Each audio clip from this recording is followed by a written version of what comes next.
Pak Kiai, bolehkah bagi orang awam mengumandangkan azan di masjid?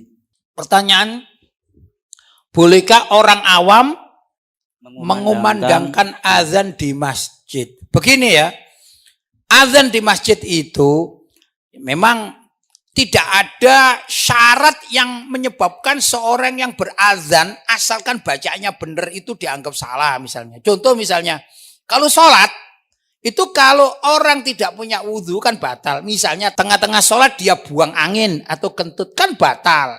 Tapi kalau azan itu enggak.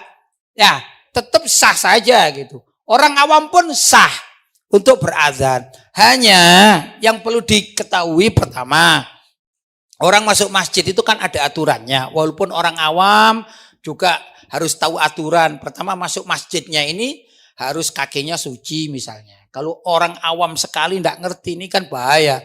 Nanti kalau kakinya ini membawa najis ya masuk ke masjid, nanti lantainya atau karpet masjid jadi najis semua kan repot ya.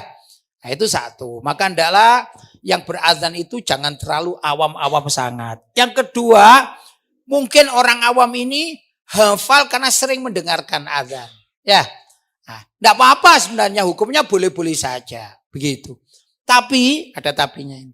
Kalau mau berazan minimal carilah orang-orang yang suaranya enak agar tetangga kanan kiri itu gak merasa terganggu. Kalau orang azan itu suaranya enak begitu ya, paling tidak standar kalau kita di Indonesia ya suara standar azan di Indonesia itu nyaman didengarkan telinga, maka akan membuat orang itu tertarik mendengarkan azan itu sendiri.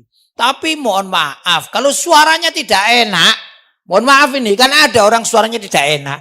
Andai kata dia azan, ya tidak pakai mikrofon di atas. Boleh saja dia azan di masjid, di musola, tapi tanpa mic, tanpa pengeras suara, tidak masalah.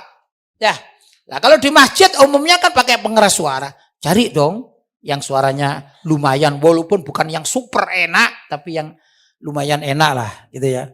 Saya sendiri belum pernah sepertinya di masa tua ini ya untuk azan di masjid itu belum pernah rasanya ya. Kalau dulu saya masih pernah sekali dua kali zaman saya masih SMP itu disuruh ayah saya azan, saya pernah. Waktu itu suara saya lumayan masih bening ya, bersih. Sekarang ini suara saya kalau suruh azan takut-takut orang kampung lari semua ya, karena suaranya sudah tidak enak kan gitu. Maka carilah muadzin yang suaranya enak agar apa? Lebih menarik bagi umat Islam, terutama yang ada di sekeliling masjid tersebut untuk ikut menjawab, kemudian datang dalam panggilan azan tersebut. Ya dipilih seperti itu. Tapi kalau secara hukum, secara umum boleh. Ya, hanya nanti makruh atau tidak makruh. Kalau salah bagaimana? Ini yang jadi masalah ya. Kalau azannya salah kan repot juga. Ini jadi masalah bagi orang awam. Paham ya? Baik.